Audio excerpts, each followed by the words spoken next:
क्या भारत में ऐसा सिचुएशन आने वाला है कि हमको चीनी लेने के लिए लोन लेना पड़ जाएगा? जैसे दाम में बढ़ोतरी हुई है वैसे तो दिख रहा है वैसे क्योंकि 4 दिन पहले 40 रुपया, तीसरे दिन हुआ 55 रुपया और चौथे दिन 65 रुपया और प्रेजेंट टाइम में 70 रुपया। एथेनॉल ब्लेंडिंग के नाम पर पेट्रोल में गन्ने का रस मिला रहे हैं। अब देश की चीनी का दाम आसमान छूने लगी है। आम जनता को सस्ते पेट्रोल का सपना दिखाकर त्योहारों से ठीक पहले रसोई का बजट और मिठाई का स्वाद बिगड़ने लगा है। भारत के खुदरा बाजारों में बीते 1 महीने के अंदर चीनी की कीमतों में लगभग 10% का उछाल कर दिया गया है। महाराष्ट्र के कोल्हापुर मंडी की बात करते हैं तो थोक भाव अगस्त के शुरुआती महीने में तकरीबन 20% बढ़ा है, 5350 प्रति कुंटल पहुंच चुका है। देश भर में चीनी की औसत खुदरा भाव 52 रुपये प्रति किलो चल रहा है, जबकि कई स्थानों पे बाजारों का यह कीमत 60, 65 और 70 भी पहुंच गया है।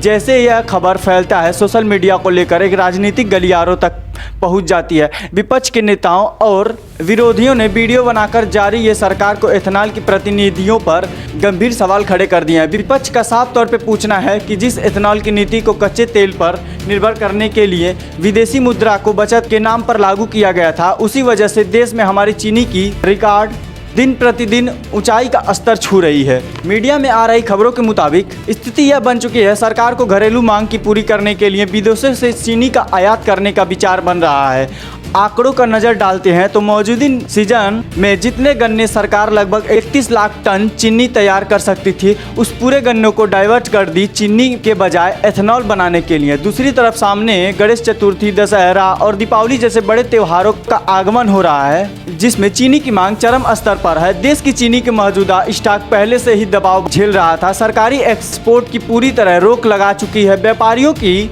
जमाखोरी पर बंदिशों कस रही हैं। और तो और चर्चा में ये भी है कि लगभग 10 लाख टन कच्ची चीनी बाहर से मंगवाने की योजना बनाई जा रही है। अब मूल सवाल यह उठता है कि जब गन्ने की खेती हमारे देश में हो रही है तो चीनी मिल हमारे देश में है और भारत दुनिया का सबसे प्रमुख चीनी उत्पादक में शामिल है, तो फिर ऐसा नौबत क्यों आ गई कि घरेलू जरूरत के लिए चीनी को बाहर से मंगवाना पड़ रहा है? इस पूरी किल्लत में एथेनॉल नीति का कितना हाथ है, आइए चलिए हम बताते हैं आपको। और तो और आने वाले इन दिनों का इलाका सीधा असर आम उपभोक्ताओं की जेब पर पड़ेगा।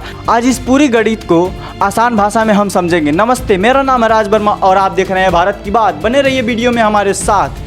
सबसे पहले रसोई की डिमांड के लिए आंकड़ों की बिक्री समझ लेते हैं हम। साल 2025 से 26 से शुरुआती में शुगर सीजन में देश भर के कुल चीनी उत्पादक लगभग 3.11 करोड़ टन रहे हैं, अनुमान लगाया जा रहा है। यह आंकड़े दिखने में काफ़ी बड़ा लग रहा है, लेकिन इसमें तकरीब 31 लाख टन चीनी बराबर गन्ना की एथेनॉल के निर्माण में इस्तेमाल कर लिया गया है। यही यानी जितना कच्चे माल 31 लाख टन चीनी बन सकती थी, वही सीधे पेट्रोल में मिलाने वाले फ्यूल में तब्दील कर दिया गया है। इसका सीधा मतलब यह नहीं है कि देश में चीनी का आकलन आ गया है, बल्कि इसका यह अर्थ है कि बाजार में बिक्री के लिए उपलब्ध चीनी बिल्कुल कम मात्रा में सीमित हो गई है। कटौती के बाद शुद्ध चीनी उत्पादन के लिए लगभग 2.8 करोड़ टन रहने का अनुमान लगाया है, जबकि भारत के देश की सालाना घरेलू खपत के लिए लगभग 2,83,000 करोड़। अगर इसमें से पहले स्वीकारित करीब 7 लाख टन का निर्यात भी जोड़ दे तो स्पष्ट हो जाता है कि घरेलू जरूरत के मुकाबले चीनी की सप्लाई पर शुरुआत से ही दबाव बना है।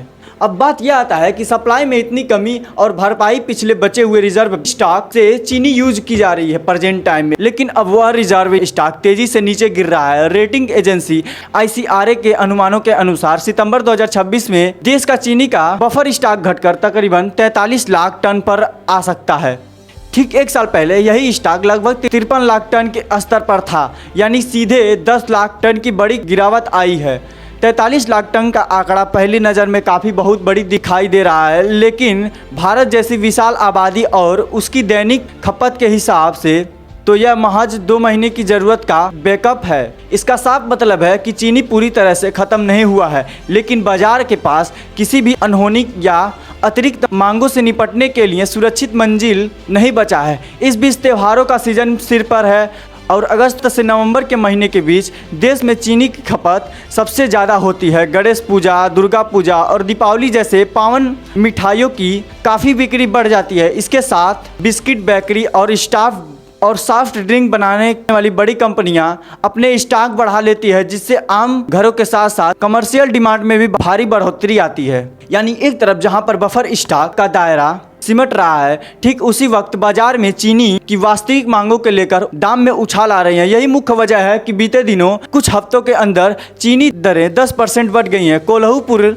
थोक मंडी कीमतें 20% तक बढ़ चुकी हैं और कोल्हापुर शहर खुर्दा रेट 60 से 65 रुपये प्रति किलो बढ़ चुका है। चीनी की एक दाम, यह शेयर बाजार की चीनी उत्पादन के लिए कंपनियों का शेयर एक जोरदार देखने को मिल रहा है। बलरामपुर चीनी, धामपुर शुगर, द्वारिकेश शुगर और बजाज हिंदुस्तान जैसी प्रमुख कंपनियां अपने शेयर में विभिन्न निवेशन और जमकर खरीदारी की जैसी न्यूज आ रही है, जिससे शेयर में 6 से 8% का उछाल आया है। दलाल स्टिक का गणित बिल्कुल सीधा काम करता है कि अगर चीनी मिलों में अपने तौर मामले में ऊंची दामों पर बेचने का मौका मिलता है तो किसानों से मिलने वाले गन्ने का लागत अनुपात में नहीं बढ़ती, तो कंपनियों का मुनाफा और मंजिल सीधे बढ़ जाता है। यानी आम जनता की रसोई के लिए महंगाई नहीं होती और चीनी का शेयर बाजार के निवेशकों में और मिल की मालिकों के लिए मुनाफे का सौदा साबित होती रहती।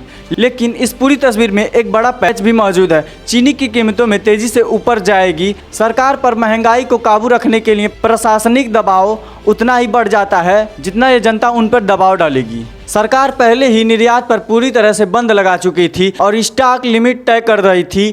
मीडिया की खबरों में मानो तो जीरो ड्यूटी एक्सपोर्ट की तैयारी हो रहा है और ज़रूरत पड़ने पर सरकार गन्ने का रस एथेनॉल के बजाय वापस चीनी बनाने के लिए डाइवर्ट कर सकता है। अगर सरकार बाजार में अचानक अतिरिक्त चीनी उतार देती है तो इसकी कीमतों में तेजी से गिरावट या एक हस्तक्षेप में गिरा सकती है। इस पर सबकी नज़र टिकी हुई है। इस पूरे विषय पर आपकी क्या राय है, कमेंट में ज़रूर बताइएगा और हमें आप ज़रूर बताइएगा कि वीडियो कैसा लगा। वीडियो को लाइक एंड चैनल को सब्सक्राइब जरूर कर दीजिएगा अगर आगे का खबर जानना है आपको। मिलते हैं किसी नए वीडियो में, तब तक के लिए बाय।